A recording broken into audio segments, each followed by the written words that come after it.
எல்லாருமே தீபாவளிக்கு ready ஆயிருப்பீங்க. So கண்டிப்பாக நிறைய ஸ்வீட்ஸ் அண்ட் காரம் செஞ்சு அசத்திருப்பீங்க. அது கூடவே இந்த ரெசிபி ட்ரை பண்ணி பாருங்கள். டேஸ்ட்டாக அட்டகாசமாக இருக்கும். உங்கள் குழந்தைங்களுக்கு ரொம்பவே ஒரு பிடிக்கும்.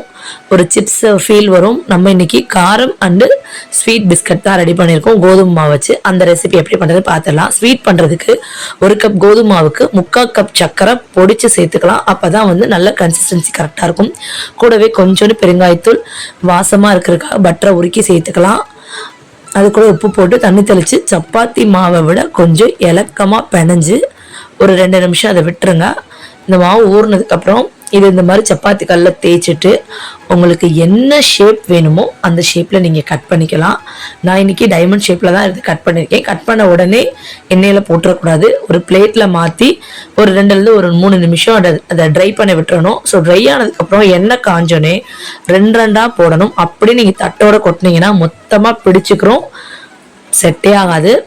பலகாரத்தை பொறுத்த வரைக்கும் எவ்வளோக்களோ நீங்கள் பொறுமையாக பண்ணுறீங்களோ அவ்வளோக்களோ டேஸ்ட்டு செமையாக இருக்கும். ஸோ இந்த அடுப்பை ஒரே ஃப்ளேமில் வச்சு இதை பண்ணிங்கன்னா அந்த கடுக்குன்னு இருக்காது. எப்பவுமே அடுப்பை வந்து கூட்டி குறைச்சி வைக்கக்கூடாது.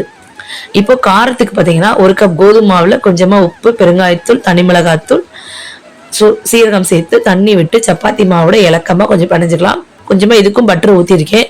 ஏன்னா டேஸ்ட்டு சாப்பிடும்போது நல்லாயிருக்கும். நல்லா பிணைஞ்சு ஊற இந்த மாதிரி எடுத்துட்டு அப்படியே இதை சப்பாத்தி கல்ல திரட்டி இதை காரத்துக்கு வந்து டிஃப்ரெண்ட் தெரியுன்றதுக்காக நான் இதை டைமண்ட் ஷேப்பில் கட் பண்ணி எடுத்திருக்கேன்.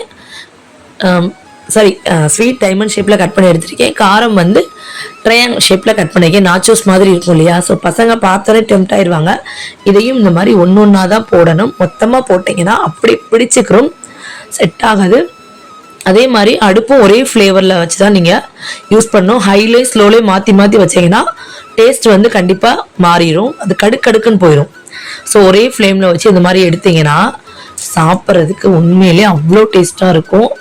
கண்டிப்பாக ட்ரை பண்ணி பாருங்கள். இது வந்து ஸ்வீட்டு பார்த்தீங்கன்னா உடனே உடஞ்சிருச்சு பார்த்தீங்களா? இது வந்து காரம் மொறுன்னு வந்துருச்சு. அவ்வளோ. இந்த ரெசிபி பிடிச்சிருந்தா கண்டிப்பாக ட்ரை பண்ணி பாருங்கள். ஹாப்பி தீபாவளி.